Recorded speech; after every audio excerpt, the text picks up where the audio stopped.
नमस्कार, स्वागत है आप सभी का उत्तराखंड की खबरों में। मैं हूं आपके साथ मनु तेवतिया। उत्तराखंड में चुनाव को लेकर सियासी संग्राम तेज हो गया है। कर्नल कोठियाल को सीएम का चेहरा बनाकर आम आदमी पार्टी ने आक्रामकता का संदेश दिया है, जबकि कांग्रेस ने हरीश रावत को कैंपेन कमेटी का चेयरमैन बनाकर उनका चेहरा आगे कर दिया है। लेकिन सत्तासीन बीजेपी इस रेस में पिछड़ गई है। 4.5 साल में 3 सीएम बनाने के बाद बीजेपी अब ये तय नहीं कर पा रही है कि 2022 में उसका चेहरा कौन होगा। लोगों ने कहा अब हमें नेता नहीं चाहिए, बहुत हो गए नेता और बहुत हो गई पार्टियां, अब हमें एक देशभक्त फौजी चाहिए।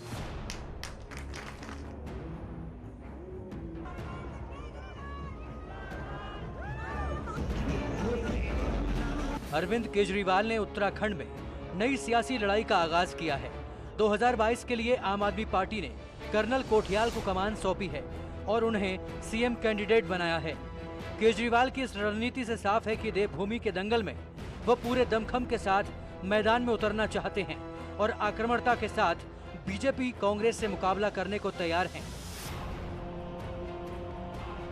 आने वाले विधानसभा चुनाव में आम आदमी पार्टी के सीएम उम्मीदवार कर्नल अजय कोठियाल होंगे।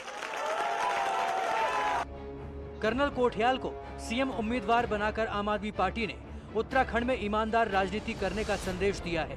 दूसरी तरफ कांग्रेस भी हरीश रावत को कैंपेन कमेटी का चेयरमैन बनाकर अपना चेहरा करीब करीब साफ कर चुकी है।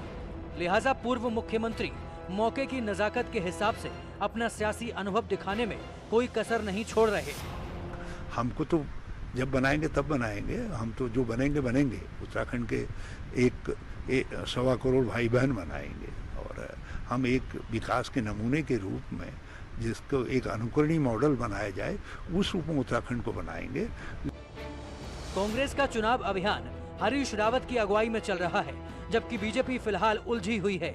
बम्पर बहुमत होने के बाद भी सत्ताधारी पार्टी ने ये साफ नहीं कर पा रही है कि 2022 में वो किसके चेहरे पर चुनाव लड़ेगी। भारतीय जनता पार्टी कमल का चुनाव चिन्ह है। उत्तराखंड में भारतीय जनता पार्टी का चेहरा है। हम व्यक्तिगत किसी को मान के नहीं चलते।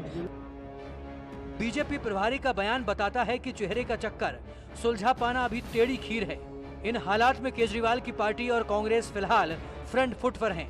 अब सवाल इसी बात का है कि क्या बदले हुए सियासी माहौल में बीजेपी भी रणनीति बदलेगी या सामूहिक नेतृत्व के सहारे ही 2022 में सत्ता बचाने की लड़ाई लड़ेगी।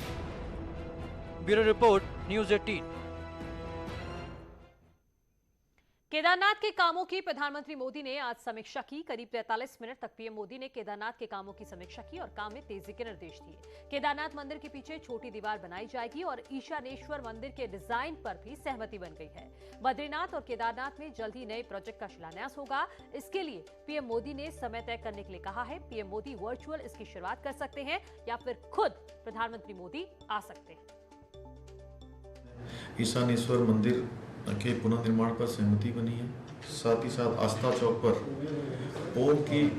ओम की प्रतिमा स्थापित करने पर सहमति बनी है और आदि गुरु शंकराचार्य समाधि एवं शिव उद्यान के डिजाइन में जन भावनाओं के अनुरूप संशोधन करने पर सहमति बनी है और साथ में चिंतन स्थल के डिजाइन एवं उसके स्थान पर भी सहमति बनी है और साथ ही साथ जो 113 करोड़ रुपए के पुनर्निर्माण के कार्य होने हैं, जिन पर धन आवंटन पूरी तरह से हो चुका है, उस पर माननीय प्रधानमंत्री जी से अनुरोध किया गया है कि जल्दी से वो उसका शिलान्यास करने की समय प्रदान करेंगे। माननीय प्रधानमंत्री जी ने आश्वासन दिया है कि जल्दी वो समय देंगे और उन कार्यों का शिलान्यास होगा जल्द से जल्द जो है। और साथ ही बद्रीनाथ का जो मास्टर प्लान बनाया जा रहा है उसके संबंध में भी उनको अवगत कराया है।